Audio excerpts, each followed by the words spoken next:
Many of our students plan to use their degrees to obtain a raise or a promotion, so today's webinar is called Making Your Case for Salary Negotiation or Promotion. I'm Lisa Cook, Senior Director of Career Services, and I will be your moderator today.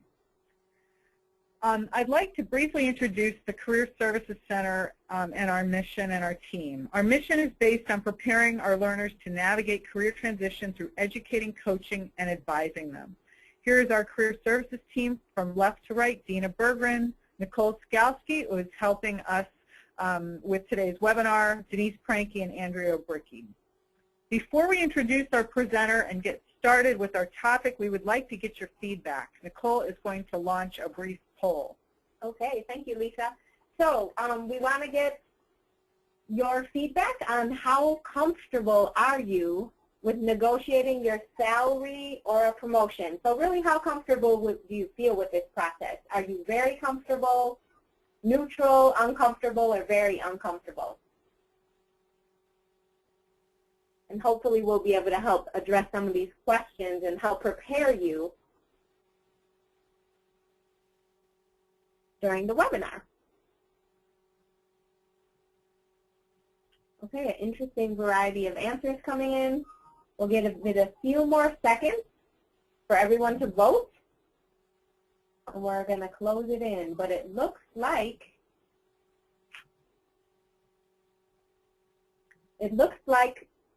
52%, the majority, about half of you are pretty uncomfortable with this situation, and about a fourth of you comfortable. So that's interesting balance. I would probably go with the uncomfortable as well, and that's why we're here on the webinar. So hopefully our speaker will be addressing and helping us get prepared for some of these future opportunities. So thank you for that. Terrific. And so our faculty expert today is going to help raise that comfort level. I'm sure of that. So our faculty presenter is Dr. Henry Brashen. Dr. Brashen is Program Director with our MS in Leadership and MS in Human Resources programs here at Walden. He's been an educator for more than 30 years. He's the founder of Clear and Effective Communications. He's a runner and a long-distance swimmer, and most interesting, a ventriloquist. So Henry, can you share with us, how did you get into doing that as a hobby? Because that's one of the most unique hobbies I've ever seen. Yeah, it's a lot of fun. Well, I started many years ago. I used to watch this show on TV. It had a ventriloquist and a dummy, and I was mesmerized by it. And I never missed the show. And my mom worked in a clothing store, and she had a customer that had a dummy, a hand-me-down dummy. And one day she brought it home, and then the rest was history. I went to the library, I got some books, I practiced, and it became a lot of fun. It made me into a real extrovert, though. That's terrific. Great. Well, thank you for sharing that. Once again, networking for the reason why, because if you hadn't gotten a dummy, who knows if you would have taken that path. I know. You never know where a hockey will take you. That's right. That's right. Okay, terrific. Well, Henry, if you'd like to share our objectives, then we'll go ahead and get started. Sounds like a plan. Thanks, everyone, for having me. I'm really looking forward to this session. Let me just say, before I get into the topics, just take a few minutes to tell you some things. First of all, with regard to the poll, it's okay being uncomfortable. Many of us are. I'm going to show you a couple of things that can really change that around. And by the end of this session, if you do nothing more than apply these, it will make a difference. And you can actually try it out today. So before I do that, a little story. So this guy is driving in the desert somewhere in Nevada. It's 100 degrees. His car breaks down. And he knows he's a couple of miles from civilization. His cell phone is down. The battery's out. So he begins walking. He finally makes it to what he thought was a town, and there's just this one old building. And it looks like it's a tavern. And as he starts to walk in, he sees another guy drive up in a fancy car, get out wearing a suit and tie, gets out of the car, and at the very same time walks into this little tavern. And at the same time, both this guy and the guy in the suit say, "Give me a beer." And the bartender says, "Well, we're closing down. I just have one cold beer here, and that's it." And so the two guys start arguing. "I need the beer." And the guy says, "No, I got to have the beer." Back and forth, back and forth. Finally, the bartender says, "Look, we're going to flip a coin." So they flip a coin, guy in the suit wins, takes the beer, walks outside, the other guy follows him out, and the guy in the suit proceeds to take the cap off and pour the beer out in the sand. And the other guy said, "What the heck are you doing?" And the guy that had the beer said, "Well, you know what, I hate beer, but I collect bottle caps." So I tell you this story, and I'm going to come back to it because it shows what happens when people don't start talking and listening to each other and exploring the realm of possibility under negotiation. So that's something that we're going to hit on today. And I want to save some time at the end for some questions. But I want you to do one thing right now. If you have a pen and a piece of paper, I'd like you to take a moment and write your full name. And I'd like you to write it with your non-dominant hand. So if you're right-handed, write it with your left. If you're left-handed, write it with your right. So if you go ahead and take a second to do that right now. Okay, how did it feel? If you're like me, it was awkward and uncomfortable. And that's the same thing for many of us in negotiation. So what we want to do today, you've identified your willingness or your comfort level to negotiate. And we'll talk about ability because there's some things you can do to enhance it. Even if you're one of the best negotiators, we can all improve.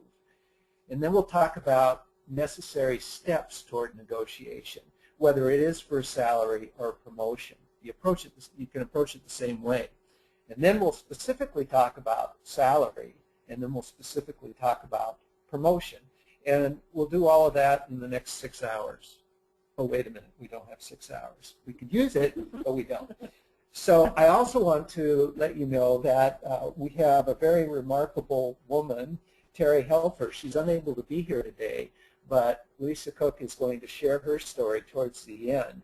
Because she's someone, she has, I believe it was a BS in human resource management and negotiated her own future with very little experience. So excited to hear about that story. So before we delve into the next slide, I want to give you 4, if you do nothing else, these 4 quick tips are going to make a difference. Number 1, listen. The more you listen, the more you learn about the other side in negotiating. And what's true is many of us feel uncomfortable negotiating. How many of you have been in a situation where you think, oh gee, I got thrown a curve. I don't know what to say next. Well, that happens to me. And what I found that is if I listen and then number 2, ask some questions, it will buy me some time to think about my response. So rather than panicking, I might say something like, well, tell me more, or can you elaborate on that? Gets the other person talking. Research has shown us that people speak anywhere from 125 to 250 words a minute, yet we can process up to 600. So you can listen to what someone says, and you also have time to do some thinking behind that. So if you listen, if you ask questions, third thing I'm going to suggest is be positive. Give people reasons to like you, and being positive is one of them. And the final thing, when you go into the negotiation, make sure you get some sleep the night before. Sleep is underrated. It's huge. So with that, let's move on to the next slide and talk a little bit about some of the parameters. So negotiation. Typically, very simply, it occurs when you are trying to get what you want and need from others. And what's true is you and the other side have some interests that are shared, but there are some that are opposed. Now, excuse me, you're not going to get anywhere unless the other side sees that there's something that you have that they want. So that's a piece of it. So if you're, let's say, negotiating for a salary and you say, look, this is what I want, I deserve it. There may not be an interest for them, but if you show what you bring to the table and what they get by increasing your salary or giving you a particular salary, that's something that's going to make a difference. So let's take a look at, we've already looked at your comfort level. Let's take a look at, I believe the next slide is another poll. And this is assessing your skill level. That's different. How good are you at it? You may be really good, but you may not feel comfortable. Okay, great, Henry. So we already found out about your comfort level, so now we want to find out how skilled you are in negotiating for salary or promotion. So maybe some of you who have actually been through this process before, maybe some of you are new to it, so some of you might consider yourself to be skilled or very skilled, and it might align with your comfort level as well. Okay, great. I'll just give it a few more seconds. So we have very skilled, skilled, average, unskilled, or very unskilled. So again, it looks like it's aligning. I'm going to close the poll and share it. It looks like it's somewhat aligning to the comfort level. So we have about 50% unskilled, they feel, and average 30%. Great. Excellent. So Henry can help us address some of that. Okay, so if you're skilled, very skilled or skilled, keep on doing what you're doing. There's always room. I've been negotiating for a long period of time, and there's always room for improvement. So we want to continue to hone our skills. If you see yourself as unskilled, that's okay. There are some things that you can do that can very quickly enhance your level. You see, many of you are better than you think you are. And I want you to think, I've got 5 areas that are skills that are needed to negotiate successfully. There are training sessions on these areas. There are people that can coach you and mentor you. But these are 5 different areas that are really important if you are going to be successful. So for example, self-awareness. Are you aware of how you come across to others? Those of you that have given, for example, a presentation, and you're up there in front of the audience and you think, I'm sharing this with you because I've done that. Oh God, I'm going to bore these people. And sure enough, what do you think happens? You do, because of how you carry yourself. I learned that when I saw myself on videotape early in my career. And my God, I look uncomfortable. So I had to figure that's how I'm coming across. So once I recognized that, it was a matter of taking some steps to feel more comfortable. And I'll tell you, an interesting experiment. Now don't try this at home because it can be bad. But I'm walking in the mall, and I decide the first 5 people I see, I'm going to scowl at them. So I do. And what do you think the responses were? Well, not surprising. 3 people quickened their pace and looked away. And 2 people scowled back at me. Okay? And then I decided, okay, I'm going to smile at the next 5 people I saw. And amazing, 4 of those people smiled back, and 1 gave me a positive head nod. So you see how you carry yourself can make a difference. And if you're negotiating with someone and you're uncomfortable, by getting them to feel comfortable by what you do, that's going to make a difference. You're going to feel more relaxed, and you're going to naturally be better. So think of ways that you can come across. And in fact, when you talk about self-awareness, there are different ways to get it. Think about how you're feeling, because your feelings never lie. You learn about, oh, I feel nervous, I feel angry, I feel anxious, whatever it is. Just recognize about yourself. Watch your audience. You can look at your audience and you can see how your message is coming across. If you're in a face-to-face, if you're on the phone, you just have the tone of voice, but at least that's something. Seek feedback from others that know you to help you get that self-awareness. And there are some really good self-assessments out there. So let's talk a little bit about self-esteem. This is your overall feeling about yourself. And the better you feel about yourself, the better you're going to carry yourself. So any way that you can enhance how you feel about yourself. And one great way, Oprah Winfrey used to always say this, surround yourself with positive people. Because those are the people that will support you. Those are the people that will encourage you. Those are the people that will help you get where you want to be. So that's very important. Listening. Listening, done the most, taught the least. If you think about it, I'd like you to all just take a moment. Think about the worst listener that you know. Does someone come to mind? And when you think about that, think about how that makes you feel. Now reverse it. When you're listening and truly listening, you build relationships. Plus, when you're negotiating, you learn a whole lot of stuff that you might not have otherwise learned. And so to take that time to build that rapport and to really hear what the other person has to say, that will give you more information with which to negotiate. And I'm going to come back and be more specific with that when we look at some objections in a little while. Assertive skills. It's going to be very important for you to be able to put your wants and needs out there in a way that doesn't put the other person down or on the defensive, and in a way that you're looking out for not only yourself, but the other person as well.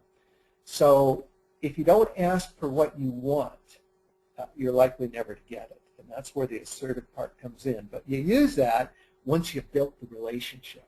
That's important. And finally, conflict resolution skills. This comes up. Conflict is natural and inevitable, and it's how we handle it that determines the kind of relationships that we have with people. So rather than getting defensive when it does occur, and I remember when I was a consultant, I had someone say this to me, a potential client: "Oh, you consultants are all alike, and you know, you always ask for a lot of money and blah, blah, blah, blah, blah." And I'm thinking, you consultants? Yeah. Well. And just taking a step back and just saying, wow, it sounds like you had a bad experience. Well, let's talk about what we can do to make this a good experience. So those are the 5 areas that are really going to make a difference in how you negotiate. So let's move on and move down to some more specifics. So preparation steps for both salary and for preparing, they're actually very similar, whether it's for a particular salary or a salary increase or for a promotion. Now for promotion, it's nice if you have some time to prepare for that. Sometimes you don't have all the time that you would like to have. But number 1, do your research. So if it's for a salary, what are the salary ranges? You can look on salary.com, and just for about any position, you can get a ballpark range, so that at least you're within the range. And if you're looking at promotion, make sure you look at job description, make sure you look at the skills that are necessary for that position so you can prime yourself. And then once you do that, consider your options. What are you willing to consider? So let's say you have a salary that you're looking at. If you don't get that exact figure, will you walk? Will you be willing to take less? Will you negotiate? So think about what your plans are. If you don't get that promotion, will you leave the organization? Will you stay on? Will you ask for assistance in getting you to the next level? So you want to think about that ahead of time. The third bullet is to think about questions or pushback you might encounter. And we're going to look at that. I'm going to talk about salary first when we get to that point, and then we'll look at promotion. And I know Lisa has some ideas she's going to share with us as well. So once you prepare yourself, it's like going into battle. You've prepared yourself ahead of time, and when you do that, you're going to be ready. And the next piece is focus on interests and not position. This is probably the most key thing that you can do, because we get locked into positions. We draw a line in the sand. Okay, this is the way it's going to be. Let me give you an example. There was a small consulting, or a small software firm that I did consulting with, and they were working on a new product, and their competition, they heard that their competition was going to be in the marketplace with the product, same product, in approximately 7 weeks. So they wanted to get there in 6 weeks. So the sales team says, we need this product out in 6 weeks. And the developers said, no way, Jose. You'd be lucky to get it in 3 months. We're understaffed, and you want all these bells and whistles. It's not going to happen. We need it in 6 weeks. No, we're going to do it in 3 months. Back and forth, back and forth. Finally, moving to a place of, well, let's talk about what's important about 6 weeks. Salespeople said, well, we got to get it out in 6 weeks because competition's going to be out right after that, and we got to be first in the marketplace. It's very important. The developers said, well, we need 3 months because you required all these features on this product, and we don't have the staff to provide all that. So they talked some more, and both sides agreed it was important to get the product out. So what they decided to do, and this was a win-win, and this was because they focused on interests, which was getting the product out. The developers put out a product with not all the bells and whistles, and it would be the first iteration. So they could get that done in 6 weeks. And then the rest of the things that the salespeople wanted, they would come out in the next iteration. So it was a win-win, and they were able to get the product to the market first. And that only happened because they focused on interests and not positions. Now, whether this is personal or professional, the same thing.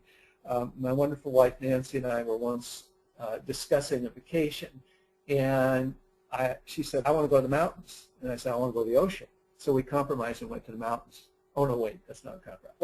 Well, the point being that you focus on what is it that's important to accomplish. And when you start talking, there are more ways to reach a win-win. And the more ways you give people to say yes, the more chances you have to get what you want. And we're going to explore that in a little bit. So let's move on, and we'll go a little bit further. Okay, excuse me. So when you're negotiating a salary, just some tips on salary negotiation. What's going to be important is to really state the situation. You're there to discuss salary. They may make an offer, and you may say, okay, so this is what you're offering. This is what I've asked. Let's talk about it a little bit. And that way, there's a give and take back and forth. And really, the common ground is you really want to work there. They want you to be there. You wouldn't even be there if you weren't discussing salary. And then problem solve, because no usually does not mean no. No means, oh, I'm not sure I have enough information, or I'm not sure I see that I need to do this. So one example, this happened 5 years ago. I was negotiating for an academic position, and I had a certain salary in mind, and I felt I was worth it. And it was at the very top of what they were offering, and they came back with a little bit lower than what I had asked for. So I talked a little bit about it. I said, well, I'm really excited to have the opportunity to work here. Here's what I bring to the table. How can we make this happen? And they said, well, this is what we can offer, but wait, if you'd be willing to wait 3 months, we're over budget right now, but in 3 months we won't be. So if you'll take this salary we're offering now, in 3 months we'll get you to that next level. Wow, okay, I can do that. So I was very comfortable with that. But I wouldn't have known that if we hadn't just started talking about it and not getting locked into positions. And never burn bridges. You never know when it might come back to haunt you. So you're bargaining back and forth, and you have a choice. I mean, there may be a point where you say, you know, I'm really not able to do it for that, or I will do it, but I want to know what we'll take to get to the next level, and can we discuss that? So you're bargaining.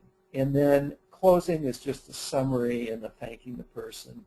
So many people are uncomfortable talking about money. But again, you're never going to get there unless you have that discussion. So let's move on, and I know there'll be some questions, so we'll take those when they come. Potential objections. These are potential objections you might get. That's not what we can pay. How many times have you heard that? I've heard that before.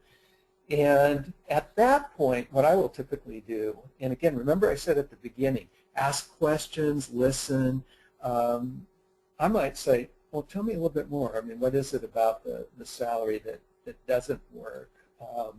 Or if you're not comfortable with that, start talking about what you bring to the table. And I'll give you an example. I was asked a number of years ago to do a training for an organization. They wanted their managers trained on conflict resolution because they were spending too much time trying to resolve employee conflicts, and they needed more skills.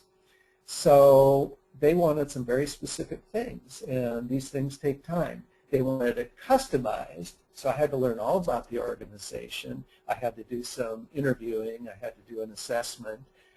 They wanted it measurable. They wanted them to be able to apply the skills on the job. So there was a lot to put into it. They needed just-in-time training, and they wanted follow-up.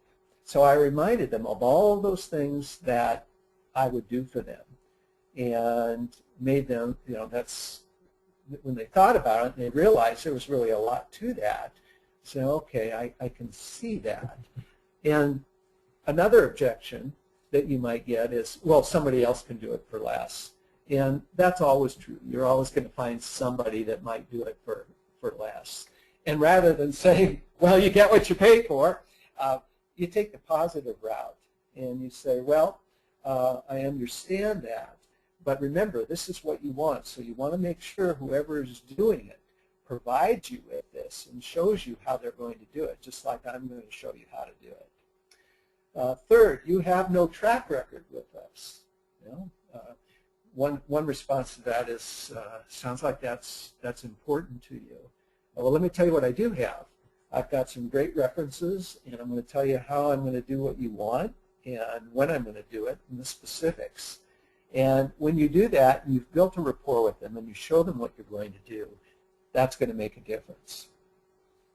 Sometimes you'll get something that is, gee, I'll have to request a special approval. Okay, that's fine.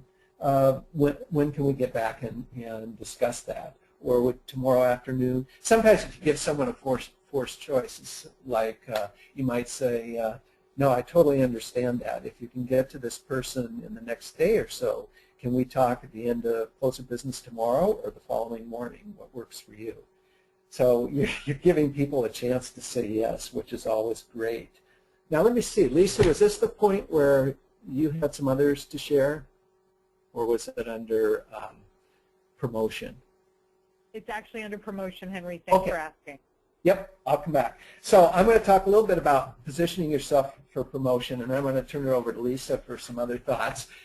So when you're looking to get to that next level, rev up your imagination and dream about it, and think about, this is where I want to go. Now, what is it going to take to get there? And do a reality check. What skills are required? What do I have? What do I need so that I could do this?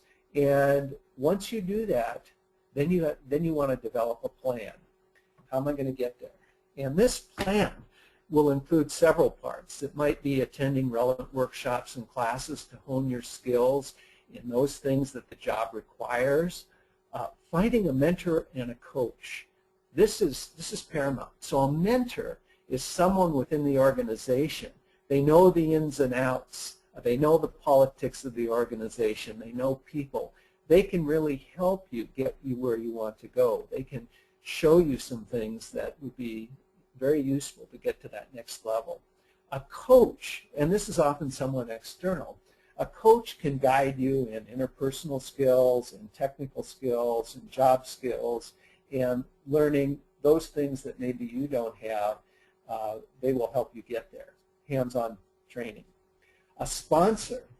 Now, I added this one because I recall many years ago I got on doing some training at a very large school district in Seattle, and it went very well, and I was just starting out, and the director, she became my best marketer. She passed my name around to other school districts, and pretty soon I was going around to all these different school districts doing this training, and it was all because she was my sponsor.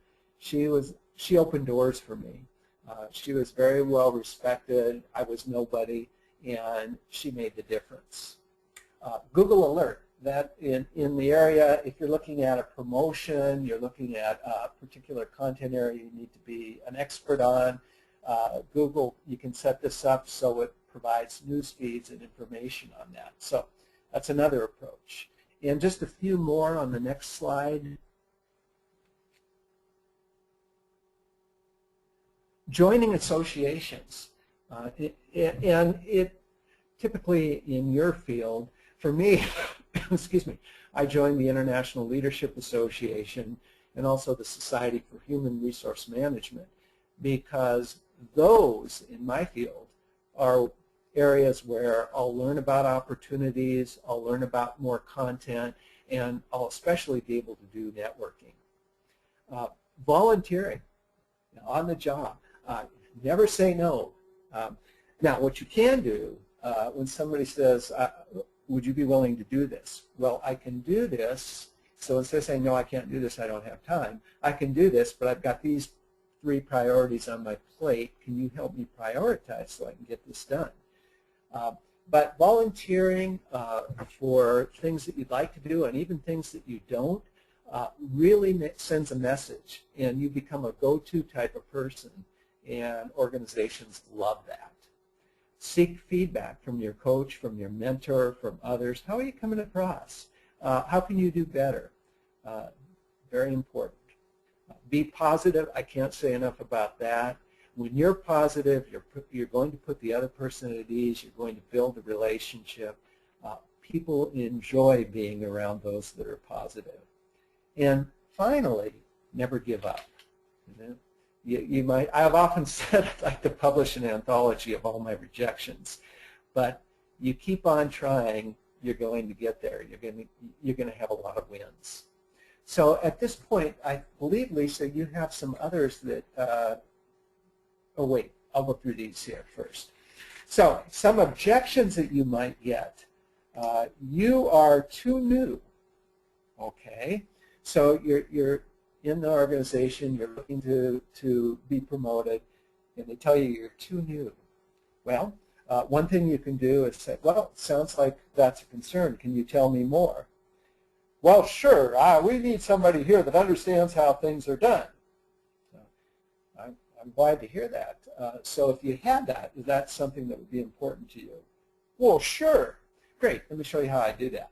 And then show them what you would do. Show them what you bring to the table. You've got skills. You wouldn't be going up for a promotion if you didn't. So you show them how you're going to do it. Next one. You don't have the experience. Oh, how many times I've heard that. I'll tell you. I only said this once, and it worked, but I was afraid to ever do it again. I said, you know, sometimes experience is overrated. There are people out there that have lots of experience, but they're not very good at what they do. I don't recommend that. What I do recommend is that you reiterate what you bring to the table. Here's what I'm going to do for you. Here's how I'm going to do it. Here's the time frame. So you build their confidence. Jill has been here longer and has been very loyal. Longevity and loyalty are very important qualities, and that's a good thing. I want to share with you what I'm bringing, because you're going to need specific skills for this position, and here's what I bring and here's how I do it. So again, you're just reiterating what you have. And the final one I have here is, they say to you, gee, I didn't know you had those skills. And that one's on you. So when that happens, always know that you always want to share with someone you report to or higher-ups the skills that you do have. Don't be too modest, because if they don't know, they won't think about you when opportunities arise. So at this point, I'm going to turn it over to Lisa, cover a few others, and then we'll move on. Great. Thanks, Henry. I came across a really good book on who gets promoted and why by Donald Asher, and I think some of these tips complement what Henry stated very well in terms of advice. If you are looking to get promoted internally within the organization where you currently work, just know that employers are going to consider the outcome of the staffing change. So you have to consider, you know, as Henry said, how you're positioning yourself, how you're branding yourself, but also what is the impact of the going to be on the organization if you move into another department and you vacate your own department? Who's going to do that job? Who's going to do that work? So some things to consider. You want to anticipate new opportunities in your organization before they're even advertised. You really want to be, you know, networking well internally to find out of potential openings. You also want to be bringing your projects to closure. And in the book, he stated a story of someone who was after a certain promotion and ended up being so instrumental on a project overseas that they missed getting the promotion because they couldn't sacrifice that person from that project to give them the promotion that they wanted. So, and also, finally, just think in terms of, you know, who's going to replace you after you move to that next promotion. So just some additional factors to consider there. And so now I'm going to pass it back to Henry, who's going to talk about creating your future. Thank you, Lisa. Again, at the very beginning, I talked about listening, asking questions, and be positive. And I'd just like to reiterate that, because you can create the future. People like people who listen. People respect people who listen. It also, as I mentioned early on, gives you time to think about what you're going to say next. It'll also give you more information. So when you listen, you ask a few questions, you're going to get more information that will put you in a stronger negotiation position. Being positive, I can't say enough about that. Get yourself into the mindset this is going to be fun, and you want to be positive, because when you are and you radiate that, it makes other people feel comfortable, and it builds that relationship. So doing it in a way that's encouraging and still being patient and being very genuine, but being very, very positive. Collaborate and work together. You have a common ground, whether it's for a salary or whether it's for a promotion. Both of you want you there. Okay, so find ways to make it happen. Explore. And this is, again, getting back to interests and not positions. So talk a little bit about the interests, because once you do that, when they see the value, that will up the ante. And then finally, never give up. I've mentioned this before, and I do tell this story. I don't know whether it makes me sound foolish or what, but I'm going to tell it to you anyway. So I approached early on in my consulting career a company that I wanted to work with, and that was in 1984. They finally hired me to do some work in 2000. So it took me 16 years. Now, granted, I did other things in between, but still, 16 years. I'm proud of that story. And then I consulted with them for another 11 years. So when you think all is over, it's not. You can do this. The sky is really the limit. It really is. And just keep on going. And each day, you know, the beauty is you might have a bad day the day before. The next day, it's a new day. It's a new day. So with that, I'm going to pass it back to Lisa, because she's got a great story from a student that she's going to share with you. Great. Thanks, Henry. And so Terry Helfer is a Walden alumnus, and basically the way that I discovered Terry is that she joined our Walden University Career Services Center LinkedIn group, and I knew that this webinar was coming up, and I was studying her LinkedIn profile, and I realized that she had gotten several promotions within her own organization. And so I reached out to her and asked her if she would tell me how that happened, if she could share any advice with folks attending our webinar today. And she really wanted to be here to share her story in person, but she's delivering training today with in her new capacity. And so, but she wanted to just let me tell you all that she's happy to connect with you on LinkedIn to provide you further advice. So basically, Terry created her own future. She was promoted twice within 5 years with the same company, from employee relations specialist to coordinator to director. And she created both of those promotions. So basically, I mean, that just puts a whole new spin on creating your future when she wrote her own job descriptions and basically worked her way up the ladder through, promoting herself, branding herself, also getting the required certification that was necessary for each bump up the career ladder. So I love the story.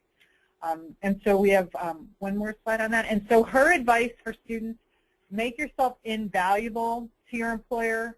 Try to save money. All organizations love it when employees try to save money.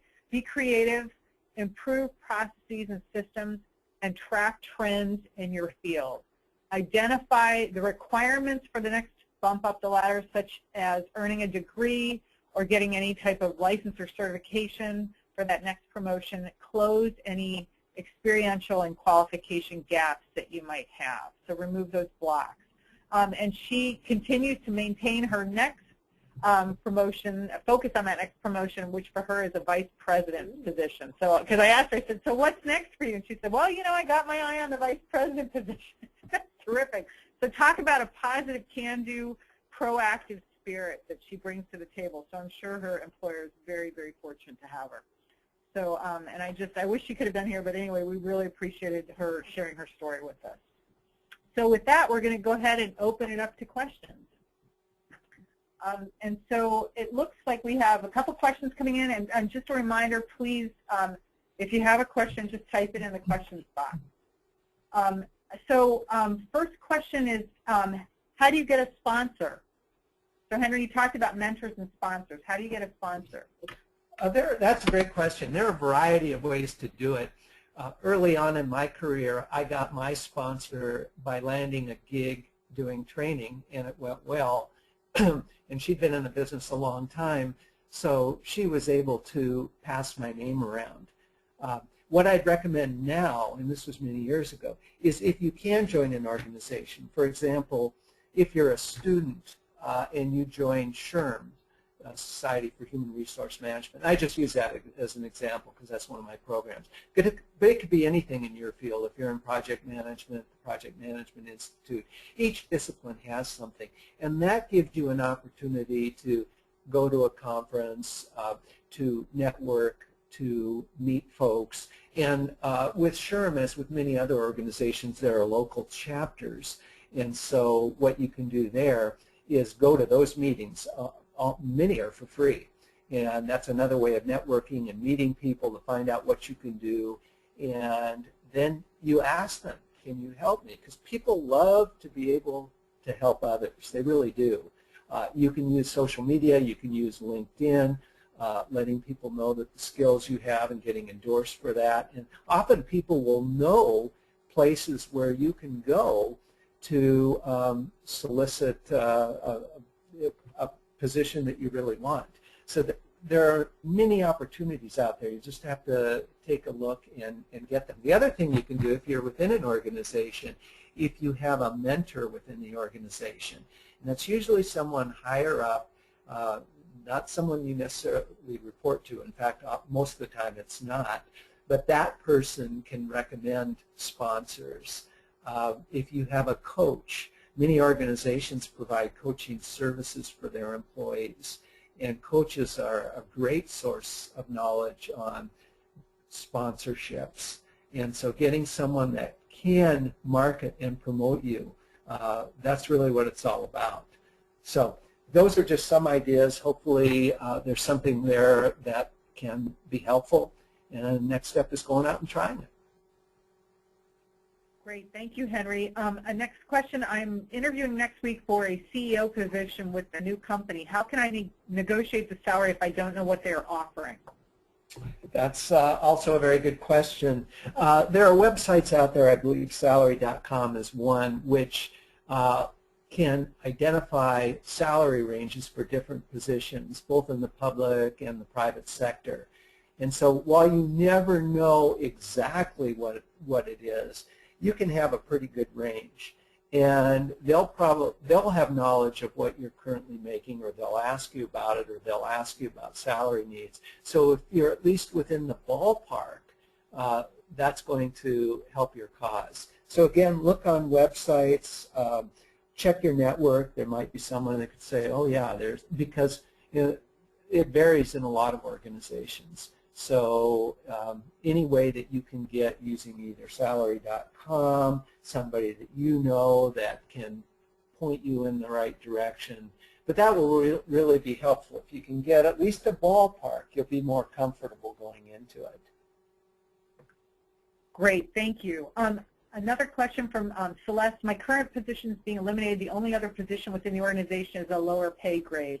What would be the best way to negotiate salary to at least make a lateral move? Well, I think that that is one where some of the things that we talked about today may help you. It's not your fault that that position is being eliminated. The fact that they want to keep you on board, even if it is a lower paying position, shows there's a commitment to you. So I would negotiate with, well, this is what I'm currently making. These are what my needs are. What else can I do within the job responsibilities of that position to, put me at that level? And just like what Terry did, creating her own position, that might be something that you're able to do as well. But thinking about maybe even some doing your particular job and having some of your responsibilities include some things that you bring to the table that maybe they haven't even thought about, because they're obviously interested in keeping you, and that doesn't mean that you have to take the lesser salary. So I would definitely ask for more and also provide them with what you bring to the table. Great. One student makes a comment, her challenge is that most positions in her county do not require a degree at all, so her degree isn't a leveraging point. So any suggestions if your education really isn't going to help put you in a bargaining position? Yes. Actually, having a degree, whether it's needed for a position or not, is often very beneficial because you bring some maturity and skills to the table that maybe others don't have. I've been in situations where with a PhD, and you don't need a PhD, by the way, to be successful at what you do. You might have a bachelor's, you might have a master's, you might have a certificate, but you have something that shows you worked at developing your skills, and that makes a difference. So even though that's not required, it can be a bonus, and it can work in your favor. So I think you can use that for you. It can make a difference. So that's, I don't know whether I directly answered you other than to say that having a degree is really a good thing, whether or not that particular position. Oh, and I'll give you another example. I know this because I know this company. They have positions where you don't need a degree to do certain of these jobs, but they always hire the people that have the degrees. And it's in the gaming industry. It's kind of interesting. So even though it's not necessarily required, it is a benefit for sure. Great. Okay. Boy, the questions are flying in here. Let's see. There's one, let's see. Okay, I'm currently going through a negotiation right now. They're essentially offering the same amount of money as I make right now, but less benefits. For example, I'll be paying more for health insurance. I brought a PowerPoint presentation to the interview and really did my homework on this company. Is there anything I can do, such as a document strategy, to entice them to offer more money in this situation? Oh, I would definitely just ask for it. See, oftentimes companies will do this. We'll say, well, we'll pay you the same salary, but when they factor out the benefits that you had been getting, they're actually paying you less. So you really have a valid point. And if you're going to talk with them about this, I would, again, really focus on what you bring to the table. And obviously they're interested in you. I would stick to your guns and say, I understand that the salary is important, but the benefits are, health is important as well. And this is what I have now, and this is what I really need, and here's what I bring to the table. So open that dialogue and see if you can find ways to get them talking, because there might be some more information that comes out. And it may be, a lot of times in negotiation, what will happen is as you're listening to the other person and getting more information, something comes up that you hadn't thought about. So they may say, well, our whole company is going to this benefits system, and we have no say in the matter. Well, then what I do at that point is negotiate for a higher salary to make up the difference. So basically, you are worth what you're being asked to do the same amount of work with less, and you deserve what you have now, at the very least, if not more. So you have to go for it. You have to get them talking. And once you do that, you'll find information that in most instances will give you some bargaining power. Great.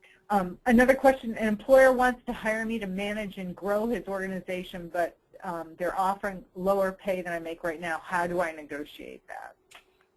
Yep, that happens very often. Sure, they want to offer you lower pay. Any way they can cut corners and save money is great. So if you take that offer, they're in great shape. I would go back to reiterating what you're making now and what you need, and again, what you bring to the table, which would be, here's how I'm going to help you grow your company. And when they see that and they have somebody that they're interested in, they wouldn't be talking this to you about salary if they weren't interested. That gives you bargaining power. So again, focus on what you bring to the table and share that with them so they can actually picture it. Oh, okay, I was hoping to get it for less. Because I'll tell you what, it's human nature. If I can get you to do something for less, yeah, I'm going to do that.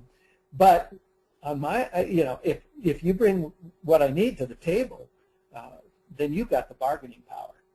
That's the key. Henry, I think this is an especially difficult question. If one has been laid off for quite some time, what leverage do they have in negotiating salary? Well, that has happened to many of us over time, and I think what you do in that case is, people think, and often when they look at resumes, because I've been on this side of it, people will say, well, gee, there's a big gap in this person's last job. Well, you can make that work for you. So talk about the things that you have done to, number one, stay current, to number two, to hone your skills, to number three, set you up for the position. So how have you kept current? How have you honed your skills?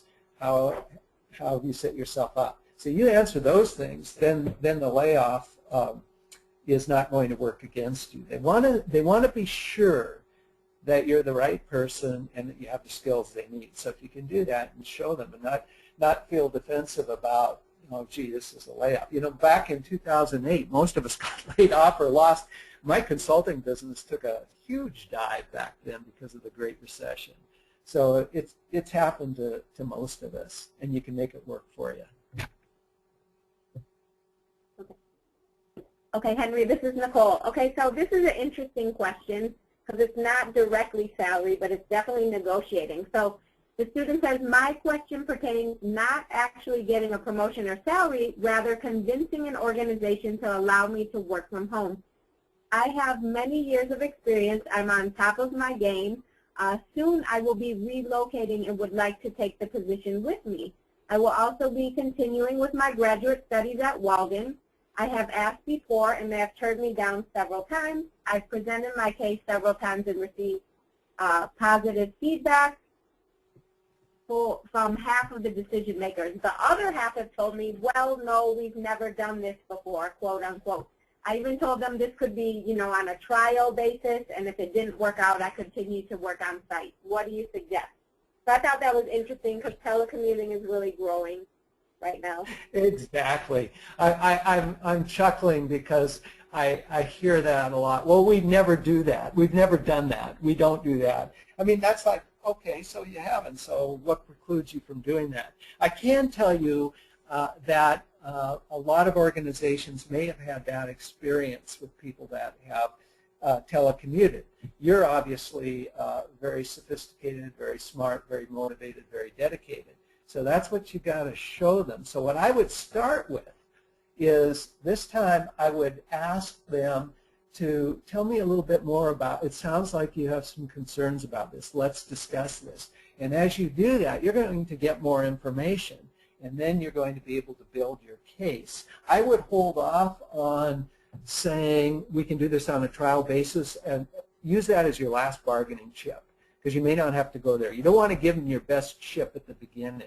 What you want to do is get them talking, say this can work, here's how I do it, here's the structure I have, here's how we can make this happen.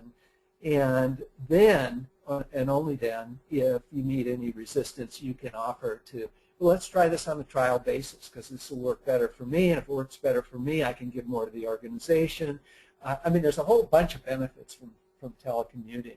So get them talking, give them the reasons to say yes. You're looking for someone that can do all these great things. Here's how I do them.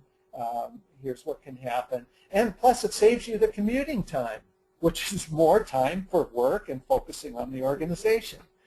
So I definitely think it's doable. Don't let it, the fact that somebody says we haven't done that before, that shows me they're running out of options. They can't think of what to say next. So you can make this happen. I really, truly believe that. Great. Thank you, Henry. What is a good response to, do you have a number in mind at which you would accept this position? When they're really trying to pin you down into, a specific number. Well, if you've done your homework, then you probably have a pretty good sense of what the salary range is. Now, you can throw it back to them. You can say, well, what did you have in mind? Let's talk a little bit about that. And again, get them talking. That's really, really the key. So maybe before you even get into when they say, give me a number, well, let's talk about what your needs are. I want to make sure that you understand what I'm bringing. And let me back off on that one for a second. I think the best thing to do is get them talking, ask them what they have in mind, what is typical, let them know that you're willing to be flexible, but you have certain parameters. So if you can get them talking about range, then that gives you a ton of information right off the bat. If you can't, then you'll have to go by what your best estimate is of what they typically pay and ask for a little bit more. Great. Just a comment and one more question. A comment from Iris, because the question came up about CEO salaries. She suggests checking the Edgar database financials for CEO salaries. So thank you for that suggestion, Iris. And so, Henry, one more question. Do you think negotiating for a salary could have the result of you not getting offered the job at the end of the process? Great question. Sure it could, but you can prevent that from happening. So, it gets back into not getting locked into positions. So let's say you say, okay, I need $75,000. We're only paying $67,000. No, I need $75,000. Well, okay, deal off. So what you can do, if you get down to that point, is to ask them to talk a little bit about what your needs are, and tell me a little bit about that number, because this is what I'm bringing, and I want to work with you. I'm really excited about it, really excited about the position. I do have some requirements, but I certainly want to listen to what some of your constraints are, and let's see if we can work together and how we can make this happen. So you don't want to burn any bridges. I will often go away from a situation knowing that, okay, I may not get exactly what I asked for, but the door is open. Now I have another choice. So there's a negotiation tactic. It's an old one in the book Fisher and Urey, Getting to Yes. It's called a BOTNA, which is the best alternative to a negotiated agreement. So you ask yourself, if I'm really not willing to do this, then yeah, door closed. But if you want to keep the door open, then that's when you be flexible and you say, let's talk about how we can get there. Because often there's some wiggle room. They're not telling you about it. But the more you talk with them, the more you give them reasons to consider it, the more confident they are in what you bring to the table, the more likely you're going to be successful. So it's certainly worth the effort. Terrific. Well, thank you, Henry, for answering those questions. And now Nicole is going to wrap up our webinar with talking about how Career Services can support you in negotiation and promotion further. Yeah, great. Okay, so for those of you who have not been to our website, here's a screenshot of our website, and specifically you'll notice the interviewing tab that I've highlighted there, and the last two links on that interviewing tab include information on researching salary information. So we do include some of the websites that Dr. Brashen also mentioned. researching salary information and negotiation, so definitely refer to those resources. And also, we have several resources, actually books that we've referred to, that Lisa referred to on the webinar, who gets promoted, who doesn't, and why. And then also Dr. Brashen recommended Getting to Yes. So, and by the way, some of you had posed questions about the PowerPoint, so no worries. This is being recorded and it will be archived on our website along with the PowerPoint as well. And please don't forget to connect with Career Services, and you can stay on top of all of our upcoming webinars by visiting our website. And just like Terry did, we encourage you to join our Walden University Career Services LinkedIn group, because you never know what opportunities are going to spring from there. And we're always growing, and we're up to over 2,000 members now. So please share your stories and your feedback, and we welcome you and invite you to join our group. And then I'll hand it back to Lisa with our final thought for the day on this subject. Thank you, Nicole. And you all will receive a survey following the webinar, so if you can complete that, we're always looking for ideas for other webinars. And if we were unable to get to your question today, if you could please make an appointment with a Career Services Advisor if you need further help with negotiation or promotion. We would appreciate that. So we want to thank Dr. Henry Brashen so much for joining us for this webinar. Terrific advice and excellent stories that really drove your points home, Henry, so thank you so much. And a final thought, the greatest accomplishment is not in never failing, but in rising again after you fall, by Vince Lombardi. So thank you all very much and have a great rest